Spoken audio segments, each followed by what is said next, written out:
కార్తిక్ రామన్ అంటే ఒక speed star అనేసి ఒక బ్యాండ్ మార్క్ ఉంది. బాల్ వేస్తే వికెట్స్ కార్ట్ వీల్ చేసుకుంటే ఒక 5 to 6 feet వెళ్ళి పడతాయి.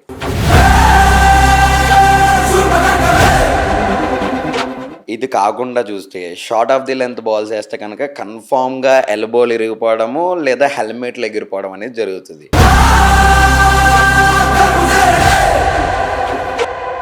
కొంతమంది కోచెస్ నిన్ను రిస్ట్రిక్ట్ చేశారు, ఆ అబ్బాయిని కొంచెం స్లోగా వేయమనండి, చిన్నపిల్లలు ఉన్నారు అనేసి.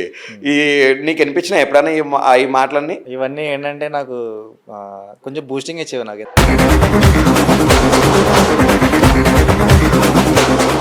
మెగ్రాత్ లెజెండరీ బౌలర్, త్రూఅవుట్ వరల్డ్లోనే లెజెండరీ బౌలర్, అండ్ ఆస్ట్రేలియాకి అయితే పెద్ద దిగ్గజం అని చెప్పొచ్చు. అలా వచ్చి మాట్లాడి ఆయన టిప్స్ ఇస్తుంటే ఎలా అనిపించింది కేఆర్ నీకు?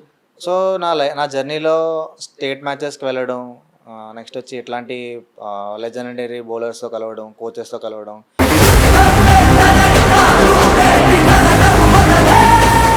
అండర్ 19లో నీ పర్ఫార్మెన్స్ ఎలా ఉండింది స్టేట్కి?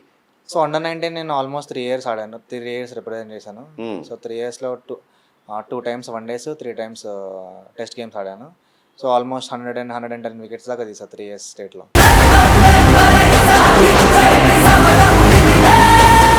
కంటిన్యూగా short of the length balls వేస్తూ పుజారా జడేజా వికెట్ అయితే తీసేసుకున్నావు. ఎలా అనిపించింది కేఆర్? ఎందుకంటే స్కోరింగ్ వెళ్ళిపోతుంది, కొడుతున్నారు పక్క నుంచి.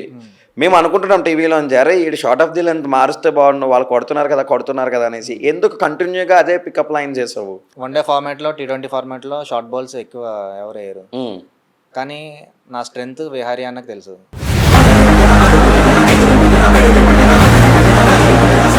నాకు ఫస్ట్ నుంచి ఈ క్వశ్చన్ అడుగుదామనేసి క్యూరియాసిటీతో ఆగిపోతున్నా. అసలు ఈ ఫోటో వెనకాల కారణం ఏంటి చెప్పి? MSD ప్లస్ నువ్వు అసలు ఎలా అనిపించింది? The great all time greatest captain of India MSD. So నాకు ఫేవరెట్ క్రికెటర్స్ ఇండియన్ టీంలో వచ్చేసి ఓన్లీ MS ధోని.